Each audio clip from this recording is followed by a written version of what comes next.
ಕರ್ನಾಟಕದಲ್ಲೂ ಎಬೋಲಾ ಭೀತಿ ಅಲ್ಲಿಂದ ಬಂದ್ರೆ ಕ್ವಾರಂಟೈನ್ ಫಿಕ್ಸ್ ಇದೀಗ ಆಫ್ರಿಕಾ ದೇಶಗಳಿಂದ ರಾಜ್ಯಕ್ಕೆ ಬಂದವರಿಗೆ 21 ದಿನ ಕ್ವಾರಂಟೈನ್ ಫಿಕ್ಸ್.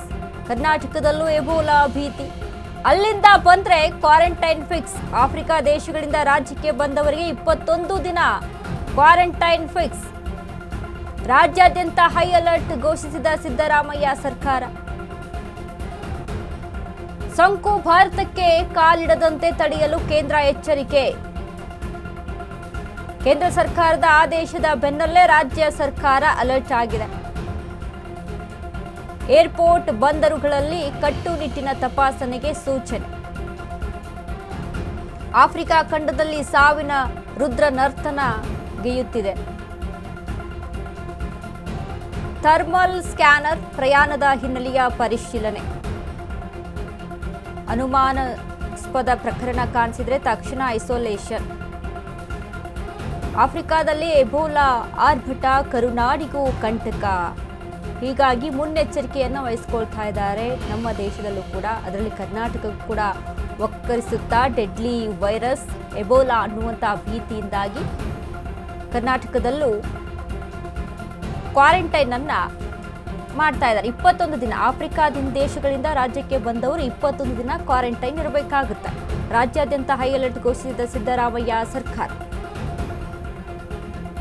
ಈಗಾಗಲೇ ಎಬೋಲಾ ವೈರಸ್ ಆಫ್ರಿಕಾದಲ್ಲಿ ಎಷ್ಟರ ಮಟ್ಟಿಗೆ ರುದ್ರ ನರ್ತನ ನಡೆಸ್ತಾ ಇದೆ ಅಂತ ಅಂದರೆ ಮರಣ ಮೃದಂಗವನ್ನ ಬಾರಿಸ್ತಾ ಇದೆ.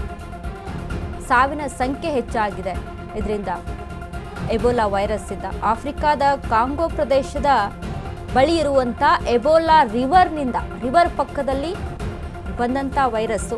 ಸೊ ಹಾಗಾಗಿ ಎಬೋಲಾ ವೈರಸ್ ಅನ್ನುವಂಥ ಹೆಸರು ಬರುತ್ತೆ ಇದಕ್ಕೆ. ಇದು ಎಷ್ಟರ ಮಟ್ಟಿಗೆ ಭಯಾನಕ ವೈರಸ್ ಅಂತ ಹೇಳಿದ್ರೆ ಜೀವಕ್ಕೆ ಅಪಾಯ ಆಗುವಂಥ ಮಟ್ಟಿಗೆ. ಇನ್ನು ಎಬೋಲಾ ನಿಯಂತ್ರಣಕ್ಕೆ ಕ್ರಮ ಏನು? ಅಗತ್ಯ PPE ಕಿಟ್ ಮತ್ತು ಔಷಧಿ ಸಂಗ್ರಹಕ್ಕೆ ಸಿದ್ಧತೆಯನ್ನು ಮಾಡಿಕೊಂಡಿದ್ದಾರೆ.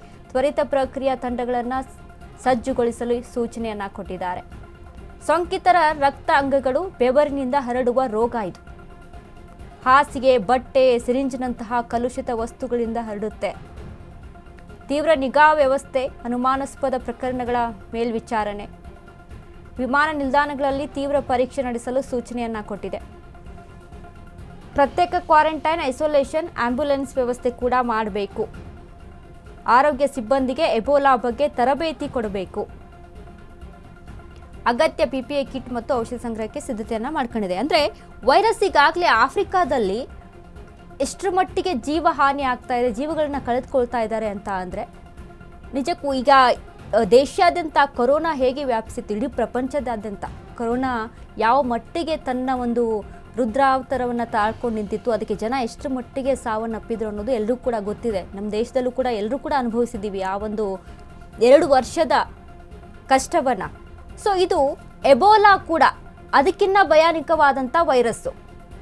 ಇದು ಜಸ್ಟ್ ಒಂದು ಅವರು ಟಚ್ ಮಾಡಿದಂಥ ವಸ್ತುವನ್ನು ಟಚ್ ಮಾಡಿದ್ರೆ ಸಾಕು, ಒಂದು ಹಾಸಿಗೆ ಆಗಿರ್ಬೋದು ಅಥವಾ ಸಿರಿಂಜ್ ಆಗಿರ್ಬೋದು ಅಥವಾ ಇನ್ನಿತರ ಬೇರೆ ವಸ್ತುಗಳಾಗಿರ್ಬೋದು, ಟಚ್ ಮಾಡಿದ್ರೂ ಕೂಡ ಬಂದ್ಬಿಡುತ್ತೆ ಈ ವೈರಸ್.